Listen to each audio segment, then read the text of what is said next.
This video is for you if you're looking for simple ways to add a pop of green and you don't know where to start, but you have limited space like me.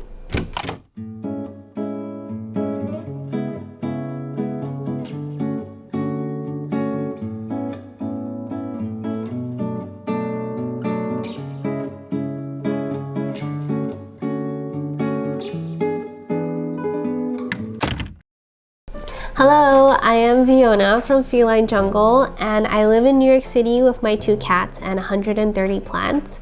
Currently, I live in a rented place in Brooklyn. I moved here around 3 years ago, and when I moved here, I told Chucky that I wanted to turn this place into a tropical paradise. It was an empty canvas, barely any furniture, and I just wanted to go all out because we've never lived in such a big space for ourselves. But of course, there were some limitations because it was a rented place, so I couldn't be punching holes into the wall and adding windows. So working with what I have, which was like a tiny apartment in New York City, I will show you how I turned it into a tropical paradise.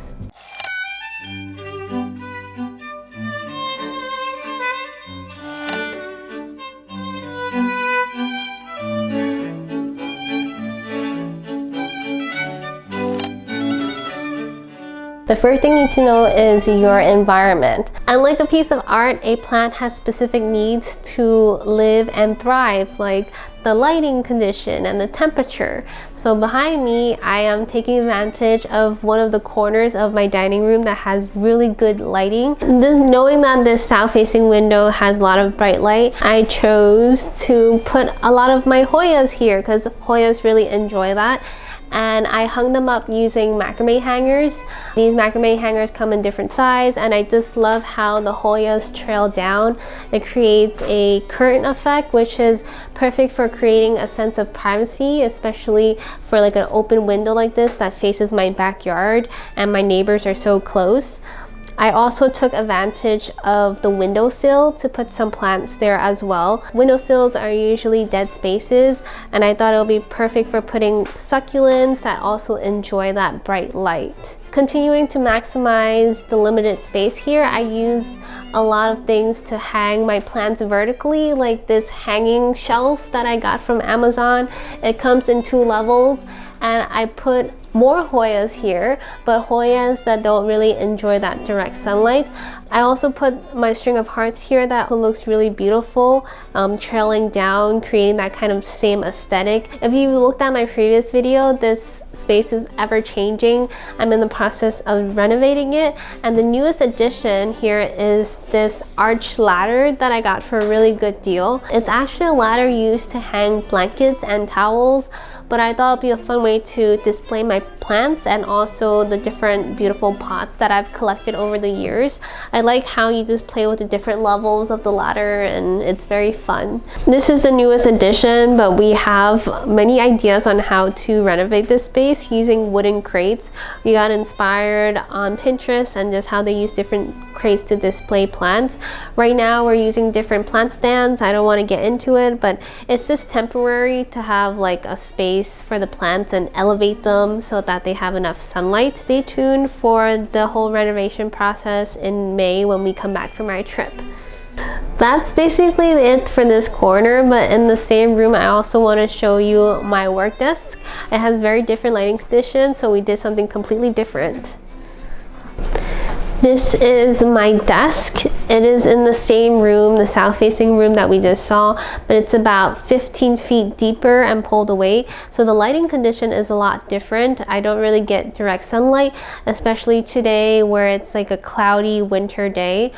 Originally, we wanted to paint the whole room white to make the room feel brighter, but the owner gave it to us in this beigey salmon color. It will be very difficult to paint it white because of the stairs, so we kept the beige color and thought of ways to work with it. Throughout the house, you'll see that we use a lot of these warm tones to complement the color of the wall, especially like using materials like this wood and also terracotta color. All my pots are also terracotta pots to keep with the same warm tones. You will see this terracotta theme throughout the house. You can even say that I have terracotta fever. Anyways, talking about the light again, I do get some direct light from this south facing window. Now I actually have some light coming in, which is nice, but mainly I get the light source from this skylight over here above my stairs, which is why a lot of my plants on this desk is located over here along this corner of the wall. After I put my desk here, I only had 2 feet of space to work with, so I really had to maximize how I would decorate this with plants. So I'm using a plant stand. This is actually a dupe of the IKEA plant stand that has 3 different levels, which is really great for maximizing the space. So here I have my philodendron hope here. It's a kind of bushy plant, which is why I have it on the floor, and it gives a lot of volume to this floor area over here. And then I put a caletheia here because caletheas don't really need that much light, and I thought it would thrive from the diffuse light that we get from the skylight. And this is a caletheia makoyana. And then over here on the top, I really wanted to add some height, so I decided to put my philodendron Florida Ghost here. This is a climbing plant. I also used a moss pole to really take advantage of this vertical space and having this plant grow upwards. And I thought it would be nice to put some trailing plant like this Snow Queen pothos. I also put like a ZZ plant, which is a plant that will thrive in low lighting conditions. And I also have a money tree here above for feng shui purposes so that I can make more money as I work. Even though it's only around 2 feet of space, I have 1, 2, 3, 4, 5, 6 plants here. In the future, I do want to add more plants, but we'll see. I kind of like where it is at right now. Talking about taking advantage of the skylight, I also put a lot of plants in this stair area. I have a lot of plants around the house, and I also have this great skylight with great lighting, but this dead space that is underappreciated. And I was thinking, let's just add a hanging rod here so that I can hang more plants that will take advantage of this lighting. I chose low maintenance plants like the pothos, the sea blue, and the string of hearts to put here because it would be challenging for me to water them. So these plants only need to be watered maybe bi-weekly, so it's very easy to maintain, and they love it here. You can see all the little leaves reaching up to the skylight and then trailing down. I can almost touch it when I go down the stairs. I also kept the original nursery pot, which is plastic, this white plastic pot that you see over here, because it's just better at retaining the moisture. I tried to use the macrame hanger to create more of the natural tones that we use around the house. I just got lazy here and just kept the white hooks because it's just easy. It'll look nicer in the summer, I promise. This is a lighting hazard, actually. This is not my idea. This was Chucky's idea. We have this existing chandelier, and he just put some more plants here that adds to that jungle effect. It's probably not structurally safe, and I wouldn't recommend this to most people, but we decided to hang some plants on our lights. Don't do it. Don't do it.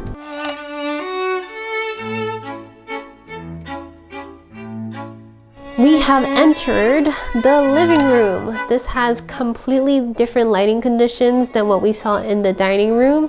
This has north-facing windows because it's on the other side of the house, and because of that we never really get harsh direct sunlight. It's always very diffused and nice. It's kind of like having a ring light on your face all the time, and because we have this white colored wall, it's always very bright here, except for today because it's cloudy. The only area where it's kind of dark is behind this wall. So originally we had a bookshelf filled with snake plants to create like a vertical privacy screen, but we realized that our cat Thing likes to nibble on them when he's hungry. We decided to move the bookshelf and the snake plant, and we haven't had that problem since. Instead, we replaced it with this greenhouse cabinet. You've probably seen viral videos where people turn IKEA cabinets into greenhouse, and that's exactly what we did. If you're interested in the process of how we built this and also an update, we have 2 videos that you can check out. We decided to put this IKEA cabinet here because after we moved the bookshelf, we had this empty space, which was the perfect length for this IKEA cabinet, so we thought it would be great to put it here. Even though this is the darkest space in this room, we added a grow light, so this greenhouse cabinet is not affected by the different natural lights that might be happening even on like a cloudy day. So this is one of the first things you see when you walk into our living room, so it makes a really great statement piece. There's a lot of benefits of having a greenhouse. You don't have to do this exact size of a greenhouse. You could do like a miniature version using like a mini terrarium, but it's great for just creating a mini environment that is controlled in terms of like the humidity levels, the temperature, and the lighting. So a lot of the plants in here are my more expensive and uncommon plants, so I really don't want my cats to be getting into them. There's a lot that I can talk about, and I can go on talking about just like the different plants and how the plants are doing in this space, but let's leave it to a different video. I would say this is more expensive way of displaying your plants, because the whole setup can be expensive, like buying the greenhouse, setting it up with grow lights, humidifier, heat mat, and all kinds of decoration. This is more of the expensive way of decorating your plants. Alright, let's move on to another simple way of spicing up your entertainment center. If you're thinking of putting some plants next to your TV, I highly recommend the snake plants. These are great plants because they're low maintenance. You don't really have to care for them very much. And also they grow vertically, so they won't be blocking your TV. It won't be distracting when you're trying to look at your next Netflix TV show or something. Alright, let's move on to the last part, which is my plant wall.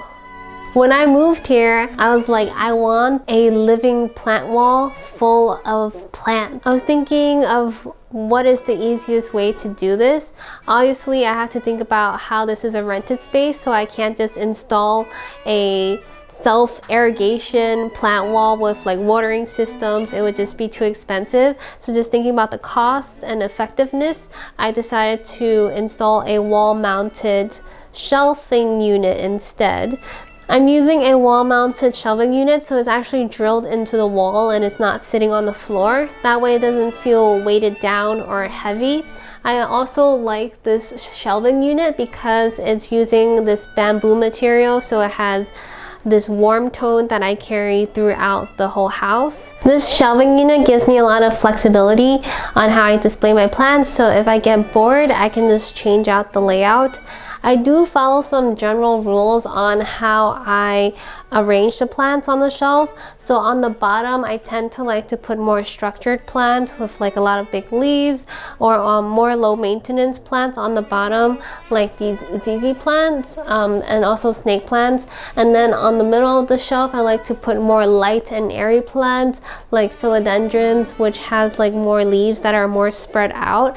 And then on the top, I like to put more trailing plants so that the plants and the leaves can trail down in a very aesthetic way. That way, when you pull back and you look at the plant shelf, you get this sense of flow where you have more structured plants on the bottom, and then as you look up, it looks more airy and light, so it's more aesthetically pleasing. You don't have to put as many plants as I did where it became a plant shelf. You can put less plants and it'll still look really beautiful. Just do whatever you want to fit your space. That's about it. That's all the plant spaces that I have at home.